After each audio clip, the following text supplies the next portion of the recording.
Radio जीवे Pakistan digital खुसूसी report. New York में Israel मुखालिफ एहतिजाज, टाइम्स स्क्वायर से अक़वाम मुत्तहदा तक मार्च। न्यूयॉर्क के टाइम्स स्क्वायर में इसराइल मुखालिफ बड़ा एहतिजाज हुआ, जिसमें मज़ाहिरीन ने इसराइली पॉलिसियों के खिलाफ नारे बुलंद किए। ये एहतिजाज इस वक्त मजीद तौजा का मरकज़ बन गया जब मज़ाहिरीन मार्च करते हुए अक़वाम मुत्तहदा के हेडक्वार्टर की तरफ रवाना हुए, जहां इसराइली वज़ीर-ए-आज़म बनियामीन नेतन्याहू जनरल असम्बली से खिताब कर रहे हैं। शुरका ने फ़िलिस्तीन के हक में बैनर्स और प्ले कार्ड्स उठा रखे थे और आलमी बरादरी से मुतालबा किया कि वो गज़ा और फ़िलिस्तीनी अवाम की हालत ज़ार पर फौरी तौजा दे।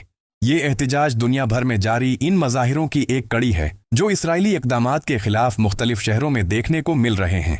दोस्तों, रेडियो जीवे पाकिस्तान डिजिटल हमेशा आप तक दुनिया की अहम तरीन खबरें पहुंचाता है।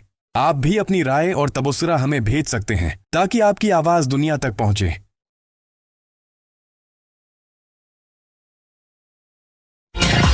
आपकी और हमारी पहचान FM जीवे पाकिस्तान।